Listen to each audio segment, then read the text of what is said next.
जय श्री कृष्ण। द्वितीय स्कंद 9वां अध्याय। ब्रह्मा जी का भगवत धाम दर्शन और भगवान के द्वारा उन्हें चतुश्लोकी भागवत का उपदेश। सुखदेव जी ने कहा, परीक्षित, जैसे स्वप्न में देखे जाने वाले पदार्थों के साथ उसे देखने वाले का कोई संबंध नहीं होता, वैसे ही देहादि से अतीत अनुभव स्वरूप आत्मा का माया के बिना दृश्य पदार्थों के साथ कोई संबंध नहीं हो सकता। विविध रूप वाली माया के कारण वह विविध रूप वाला प्रतीत होता है और जब उसके गुणों में रम जाता है तब यह मैं हूँ, यह मेरा है, इस प्रकार मानने लगता है। किंतु जब यह गुणों को क्षुब्ध करने वाले काल और मोह उत्पन्न करने वाली माया इन दोनों से परे अपने अनंत स्वरूप में मोह रहित होकर रमण करने लगता है, आत्मा राम हो जाता है, तब यह मेरा मैं का भाव छोड़कर पूर्ण उदासीन गुणातीत हो जाता है। ब्रह्मा जी की निष्कपट तपस्या से प्रसन्न होकर भगवान ने उन्हें अपने रूप का दर्शन कराया और आत्म तत्व के ज्ञान के लिए उन्हें परम सत्य परमार्थ वस्तु का उपदेश किया। वही बात मैं तुम्हें सुनाता हूँ। तीनों लोकों के परम गुरु आदिदेव ब्रह्मा जी अपने जन्म स्थान कमल पर बैठकर सृष्टि करने की इच्छा से विचार करने लगे, परंतु जिस ज्ञान दृष्टि से सृष्टि का निर्माण हो सकता था और जो सृष्टि व्यापार के लिए वांछनीय है, वह दृष्टि उन्हें प्राप्त नहीं हुई। एक दिन वे यही चिंता कर रहे थे कि प्रलय के समुद्र में उन्होंने व्यंजनों के 16वें एवं 21वें अक्षर त तथा प को तप तप तप करो इस प्रकार 2 बार सुना। परीक्षित, महात्मा लोग इस तप को ही त्यागियों का धन मानते हैं। यह सुनकर ब्रह्मा जी ने वक्ता को देखने की इच्छा से चारों ओर देखा, परंतु वहां दूसरा कोई दिखाई नहीं पड़ा। वे अपने कमल पर बैठ गए और मुझे तप करने की प्रत्यक्ष आज्ञा मिली है, ऐसा निश्चय कर और उसी में अपना हित समझकर उन्होंने अपने मन को तपस्या में लगा दिया। ब्रह्मा जी तपस्वियों में सबसे बड़े तपस्वी हैं, उनका ज्ञान अमोघ है। उन्होंने उस समय 1 सहस्त्र दिव्य वर्ष पर्यंत एकाग्र चित्त से अपने प्राण, मन, कर्मेंद्रिय और ज्ञानेंद्रियों को वश में करके ऐसी तपस्या की जिससे वे समस्त लोकों को प्रकाशित करने में समर्थ हो सके। उनकी तपस्या से प्रसन्न होकर भगवान ने उन्हें अपना वह लोक दिखाया जो सबसे श्रेष्ठ है और जिससे परे कोई दूसरा लोक नहीं है। उस लोक में किसी भी प्रकार के क्लेश, मोह और भय नहीं है। जिन्हें कभी एक बार भी उसके दर्शन का सौभाग्य प्राप्त हुआ है, वे देवता बार बार उसकी स्तुति करते रहते हैं। वहाँ रजोगुण, तमोगुण और इनसे मिला हुआ सत्वगुण भी नहीं है। वहाँ न काल की दाल गलती है और न माया ही कदम रख सकती है। फिर माया के बाल बच्चे तो जा ही कैसे सकते हैं। वहाँ भगवान के वे पार्षद निवास करते हैं जिनका पूजन देवता और दैत्य दोनों ही करते हैं। उनका उज्ज्वल आभा से युक्त श्याम शरीर, शतदल कमल के समान कोमल नेत्र और पीले रंग के वस्त्र से शोभायमान है। अंग अंग से राशि राशि सौंदर्य बिखरता रहता है। वे कोमलता की मूर्ति हैं। सभी के 4 भुजाएं हैं। वे स्वयं तो अत्यंत तेजस्वी हैं ही, मणि जटित सुवर्ण के प्रभामय आभूषण भी धारण किए रहते हैं। उनकी छवि मूंगे, वैदूर्यमणि और कमल के उज्ज्वल तंतु के समान है। उनके कानों में कुंडल, मस्तक पर मुकुट और कंठ में मालाएं शोभायमान है।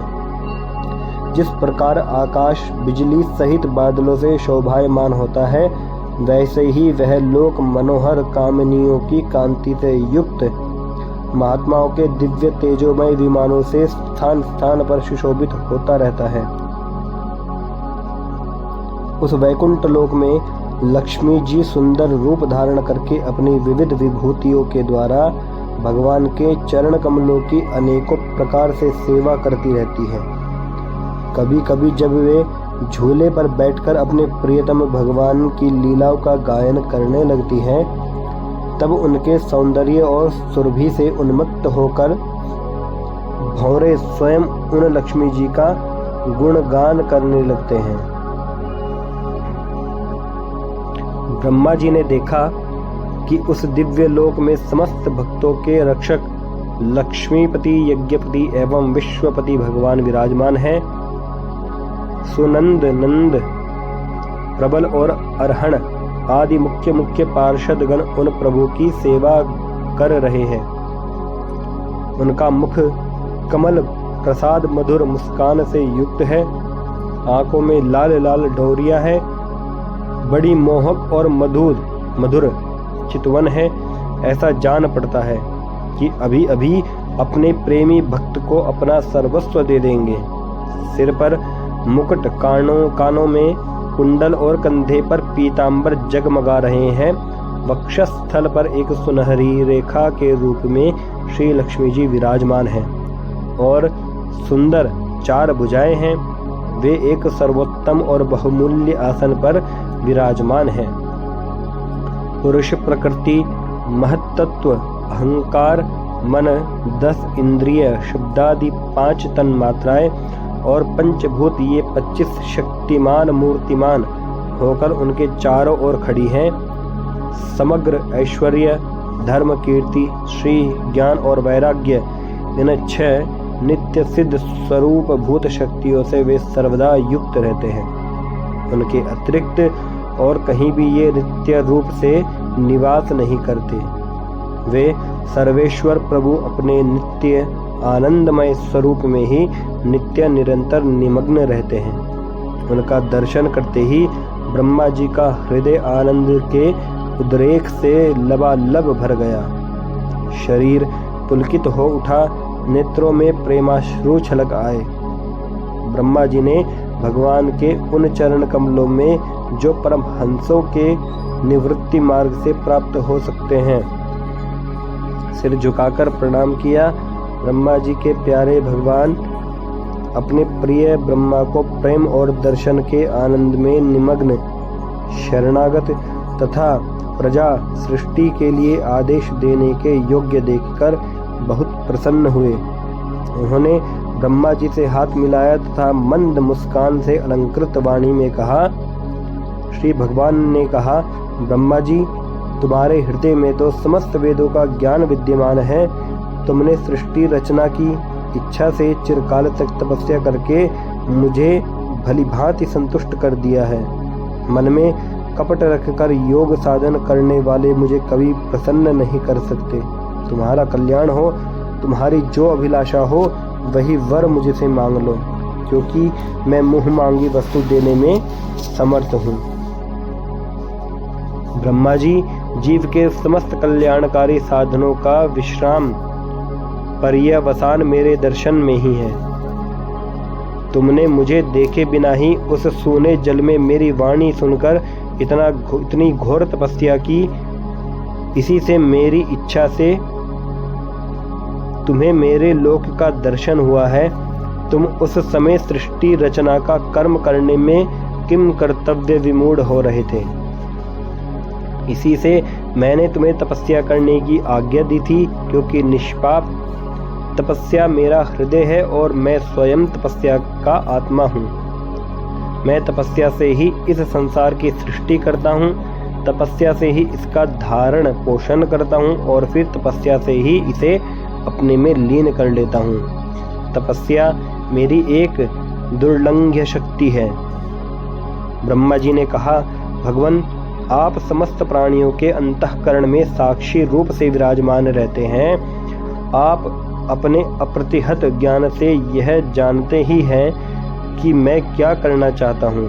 नाथ, आप कृपा करके मुझ याचक की यह मांग पूरी कीजिए कि मैं रूप रहित आपके सगुण और निर्गुण दोनों ही रूपों को जान सकूं। आप माया के स्वामी हैं आपका संकल्प कभी व्यर्थ नहीं होता। जैसे मकड़ी अपने मुंह से जाला निकालकर उसमें क्रीड़ा करती है और फिर उसे अपने में ही लीन कर लेती है, वैसे ही आप अपनी माया का आश्रय लेकर इस विविध शक्ति संपन्न जगत की उत्पत्ति, पालन और संहार करने के लिए अपने आप को ही अनेक रूपों में बना देते हैं और क्रीड़ा करते हैं। इस प्रकार आप कैसे करते हैं? इस मर्म को मैं जान सकूं, ऐसा ज्ञान आप मुझे दीजिए।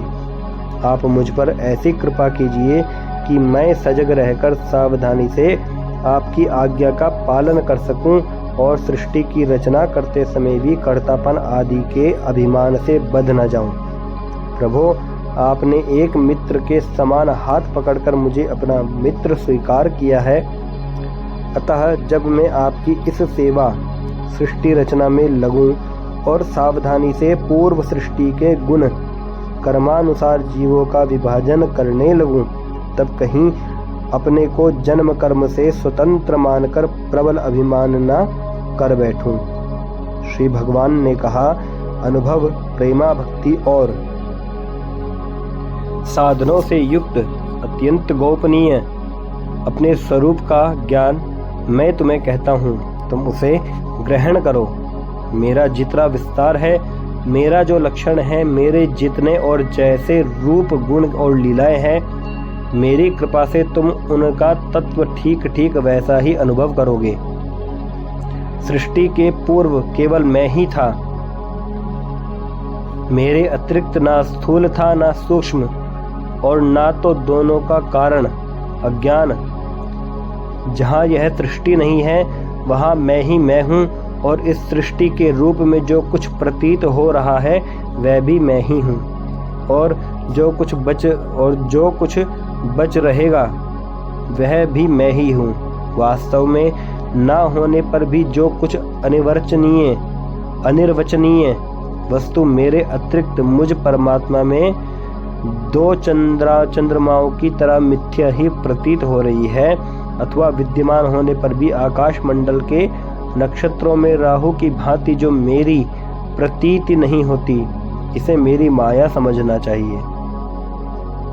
जैसे प्राणियों के पंचभूत रचित छोटे बड़े शरीर में आकाशादि पंचमहाभूत उन शरीरों के कार्य रूप से निर्मित होने के कारण प्रवेश करते भी हैं, और पहले से ही उन स्थानों और रूपों में कारण रूप से विद्यमान रहने के कारण प्रवेश नहीं भी करते, वैसे ही उन प्राणियों के शरीर की दृष्टि से मैं उनमें आत्मा के रूप से प्रवेश किए हुए हूँ, और आत्मदृष्टि से अपने अतिरिक्त और कोई वस्तु न होने के कारण उनमें प्रविष्ट नहीं भी हूँ। यह ब्रह्म नहीं।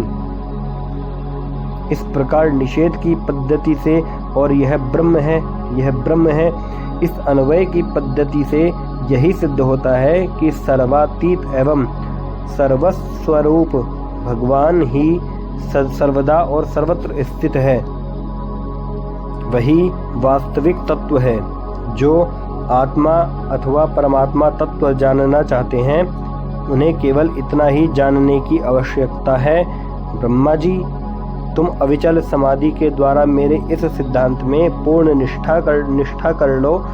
इससे तुम्हें कल्प कल्प में विविध प्रकार की सृष्टि रचना करते रहने पर भी कभी मोह नहीं होगा। श्री सुखदेव जी कहते हैं, लोक पितामह ब्रह्मा जी को इस प्रकार उपदेश देकर अजन्मा भगवान ने उनके देखते ही देखते अपने उस रूप को छिपा लिया। जब सर्वभूत स्वरूप ब्रह्मा जी ने देखा कि भगवान ने अपने इंद्रिय गोचर स्वरूप को हमारे नेत्रों के सामने से हटा लिया है, तब उन्होंने अंजलि बांधकर उन्हें प्रणाम किया और पहले कल्प में जैसी सृष्टि थी उसी रूप में इस विश्व की रचना की। एक बार धर्मपति प्रजापति ब्रह्मा जी ने सारी जनता का कल्याण हो अपने इस स्वार्थ की पूर्ति के लिए विधि पूर्वक यम नियमों को धारण किया। उस समय उनके पुत्रों में सबसे अधिक प्रिय परम भक्त देवर्षि नारद ने मायापति भगवान की माया का तत्व जानने की इच्छा से बड़े संयम, विनय और सौम्यता से अनुगत होकर उनकी सेवा की और उन्होंने सेवा से ब्रह्मा जी को बहुत ही संतुष्ट कर लिया।